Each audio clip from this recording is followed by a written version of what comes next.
നടക്കണം. നമ്മൾ ലക്ഷ്യം കാണുന്നത് വരെ മുന്നോട്ട് തന്നെ നടക്കണം.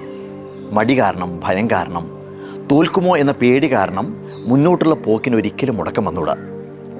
6 വർഷത്തെ ഗുരുകുല വിദ്യാഭ്യാസവും പരീക്ഷയെല്ലാം കഴിഞ്ഞ് 3 ശിഷ്യന്മാർ അടുത്ത ദിവസം അവരവരുടെ വീടുകളിലേക്ക് തിരിച്ചു പോകാൻ വേണ്ടിയിട്ട് കാത്തു നിൽക്കുകയായിരുന്നു. സന്ധ്യയായപ്പോൾ ഗുരു പറഞ്ഞു, നിങ്ങൾക്ക് ഇനി ഒരു പരീക്ഷ കൂടിയുണ്ട്.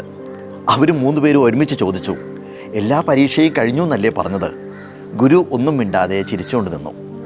അടുത്ത ദിവസം രാവിലെ ഗുരുപത്നിയോട് യാത്രയും പറഞ്ഞ് അവർ 3 പേരും ഇറങ്ങി.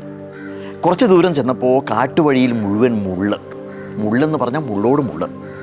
ഒന്നാമത്തവൻ അതും ചവിട്ടി അങ്ങ് നടന്നുപോയി. അവൻ്റെ കാലിൽ മുള്ളുകൾ കുത്തിക്കയറി ചോര വാർന്നൊലിക്കാൻ തുടങ്ങി. മുറിവേറ്റ കാലും കൊണ്ട് ഇനിയും മുന്നോട്ട് നടക്കാൻ സാധിക്കാതെ അവൻ അവിടെ തന്നെ കുത്തിയിരുന്നു. രണ്ടാമത്തവൻ ആ വഴി തന്നെ ഉപേക്ഷിച്ച് കാടിനകത്തേക്ക് മറ്റൊരു വഴിയും തേടിപ്പോയി. കുറേ കഴിഞ്ഞപ്പോൾ അവനും തിരിച്ചു വന്നു.